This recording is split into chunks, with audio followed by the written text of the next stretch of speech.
Welcome to political science chitchat YouTube channel. तो पिलामाने आज आम डिस्कसन करबा तुमर राजनीति विज्ञान बा पॉलिटिकल साइंस रो आ गोटे नुआ इंपोर्टेंट चैप्टर जहाँकि हूँ तुमर फंडामेंटल राइट्स बा मौलिक अधिकार जहाँकि समस्त एग्जाम गुरुत्वपूर्ण अटे। जहाँ +2 +3 हो तुम पीजी एम एवं अदर गवर्नमेंट कॉम्पिटिटिव एग्जाम बहुत जरूरी अटे। तो चलतु भिडियोटी को आरंभ करवा। The fundamental rights are the basic human rights guaranteed by the Indian Constitution to all the citizens। मान भारत संविधान आमको आमर फंडामेंटल राइट्स जो अच्छी ताकू ग्यारंटी प्रोवाइड करता है एज ए ह्यूमन राइट्स हिसाब। तापर नेक्स्ट देखो there are enforceable by judiciary ensuring protection against station violations. यदि किसी भायोलेशन देखा जाए राइट्स को लेकिन ताहेले जुडिशियरी ताको प्रोटेक्ट करने अच्छी। तो जो तुम फंडामेंटल राइट्स अच्छी यह इंडियन कॉन्स्टिट्यूशन रो पार्ट 3 रे मेंशन अच्छी आर्टिकल 12 ରୁ 35 मध्य एवं यही फंडामेंटल राइट्स को आम बोरोड करथिला आनीला यूएसए रू यूनाइटेड स्टेट ऑफ अमेरिका रू कन्स्टिट्यूशन आनीला बोरोड करथिला। तो साधारणतः आम जो फंडामेंटल राइट्स अच्छी मौलिक अधिकार अच्छे यह मुख्यतः 6 प्रकार अटे 6 टाइप्स अच्छे जहाँ को वन बाय वन आम डिस्कसन करवा। तो फर्स्ट तुम जो राइट्स अच्छी ताहे होची राइट टू इक्वालिटी समानतार अधिकार जहाँ को ओडिया को एवं यह हूँ आर्टिकल 14 ରୁ 18 मध्य। तो फर्स्ट देखा 14 कौन अच्छी देख equality before law and equal protection of law अच्छी अर्थात आईन आखिरे समस्ते समान। नेक्स्ट आर्टिकल 15 कौन अच्छे देख पे prohibition of discrimination on ground of religion race caste sex और प्लेस और ऑफ बर्थ माने इंडिविजुअल मान को कौन से भी ग्राउंड रे डिस्क्रिमिनेशन करा जाय परिबो नहीं अर्थात भेदभाव करा जाय परिबो नहीं अकॉर्डिंग टू आर्टिकल 15 बा 15। तो नेक्स्ट आर्टिकल होची तुम आर्टिकल 16 कौन अच्छे देखो equality of opportunity in matters of public employment अर्थात सरकारी नियुक्ति रे समान सुजोग देवार तुम व्यवस्था रही। आर्टिकल 17 अच्छी abolition of untouchability and prohibition of its practice अर्थात अस्पृश्यता निवारण बा जो तुम छुआ छुआ भेदभाव अच्छी ताकू एबोलिश कराई। नेक्स्ट आर्टिकल 18 कौन अच्छी देख abolition of title except military and academic माने उपाधि गुड़ी को उच्छेद कराई एक्सेप्ट मिलिटारी एंड एकेडमिक क्षेत्र को छाड़ी।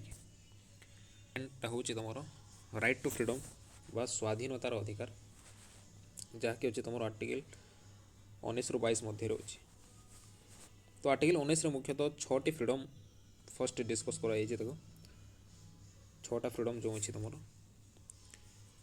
से 6टा फ्रीडम है कौन कौन ना speech and expression assembly association movement residence and profession ये 6टी हूँ तुम फंडामेंटल फ्रीडम जहाँकि आर्टिकल 19 रे डिस्क्राइब कराई।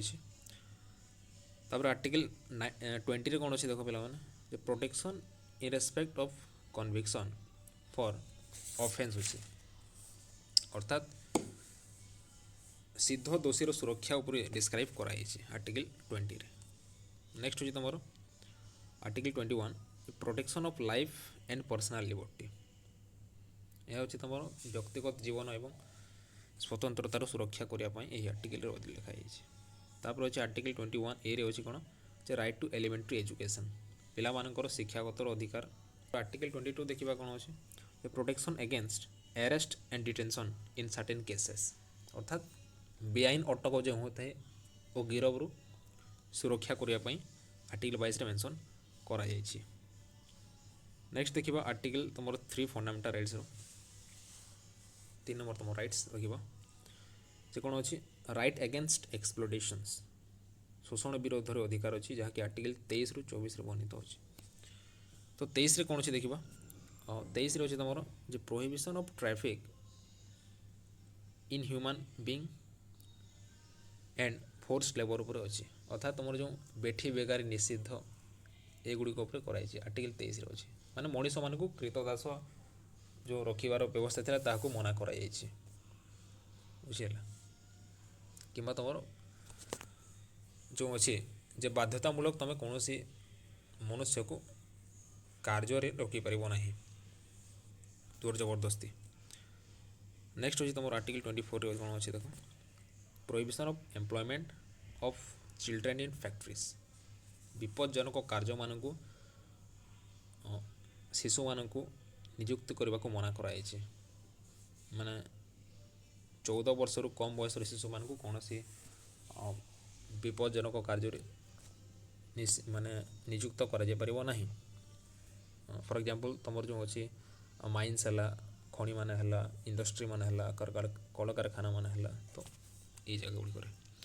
नेक्स्ट देखा तुम नेक्स्ट फंडामेंटल राइट्स तुम right to freedom of religion अच्छी right to freedom of religion अच्छी 25 ରୁ तुम 28 मध्य डिस्क्राइब कराई। तो फास्ट 25 कौन अच्छे देख 25 अच्छी तुम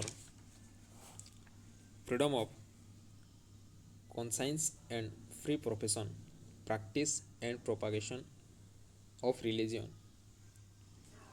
धर्म ग्रहणर स्वाधीनता एठारे दि जाए जेकोसी धर्म को तुम ग्रहण कर तार प्रसार प्रसार कर आर्टिकल 25 रे। नेक्स्ट आर्टिकल तुम रोचे article 26 freedom to manage religious affairs अच्छी अर्थात धार्मिक व्यापार परिचालना उपर यह डिस्क्राइब कर अच्छी article 27 freedom from payment of taxes for promotion of any religion अर्थात जो रिलीजन टैक्स जो अच्छी तुम धर्म कर को एठार निषिद्ध कराई अर्थात नागरिक मान बाध्यतामूलक हिसाब से तुम कौन प्रकार टैक्स कलेक्शन करना रिलीजन पर्पस रे। नेक्स्ट तुम अच्छी article 28 freedom from attending religious instruction और worship in certain educational institution जो आमर एजुकेशनल इंस्टीट्यूशन मानक अच्छी तो एजुकेशनल इंस्टीट्यूशन मानक धार्मिक शिक्षा को निषेध कराई अर्थात धार्मिक शिक्षा को मना कराई धार्मिक शिक्षा को एजुकेशनल इंस्टीट्यूशन मानक इंस्ट्रक्शन दे पारिबे नहीं। फिफ्थ नंबर तुम फंडामेंटल राइट्स जो अच्छे कल्चरल एंड एजुकेशनल राइट्स अच्छी तुम फिफ्थ नंबर आर्टिकल 29 ରୁ 30 मध्य अच्छी 29 कौन अच्छे देखा protection of language script and culture of minorities अर्थात जो संख्यालघु मैंने अच्छा स्वार्थ लक्ष्य आर्टिकल 29 रखाई अर्थात से निजर लैंग्वेज भाषा लिपि संस्कृतिर सुरक्षा करें माइनॉरिटीज बोले। नेक्स्ट तुम अच्छे article 30 right of minorities to establish and administer educational institution संख्यालघु मानकर शिक्षानुष्ठान परिचालन जो तुम माइनॉरिटीज माने अच्छा से कौन करें निजर एजुकेशनल इंस्टीट्यूशन एस्टाब्लिश करें शिक्षानुष्ठान। एवं लास्ट तुम आर्टिकल हूँ आर्टिकल 32 जहाँकि बहुत इंपोर्टेंट गोटे राइट टू कन्स्टिट्यूशनल रेमेडीज सांविधानिक प्रतिकार अधिकार बोली जहाँ को आम कही था ओडिया।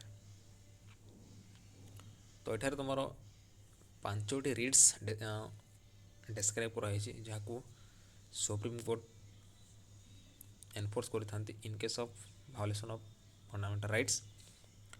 फास्ट हुई तुम हेवियस कॉर्पस जहाँ कहुए बंदी प्रत्यक्षीकरण सेकेंड हूँ तुम मांडामस जहाँ को कहुए परमादेश। नेक्स्ट तुम प्रोहिबिशन जहाँ को प्रतिषेध बोली कहुए एवं नेक्स्ट हूँ तुम सैटियोरेरी जहाँ को उत्क्षेपण बोली कहुए एंड लास्ट वन इज को वारेंटू। तो युड़िक हूँ 5टी रिट्स जहाँ को सुप्रीम कोर्ट एवं हाई कोर्ट जारी करते इन केस ऑफ तुम जो फंडामेंटाल राइट्स भायोलेट हुए तार प्रोटेक्शन करने। तो यह तुम फंडामेंटाल राइट्स मौलिक अधिकार जहाँकि समस्त एग्जाम इंपोर्टेंट अटे। तो आशा करी भिडियो भल लगी भिडियो जब भल लगा चैनल टी सब्सक्राइब करेंगे, लाइक करेंगे और शेयर करेंगे। Thank you.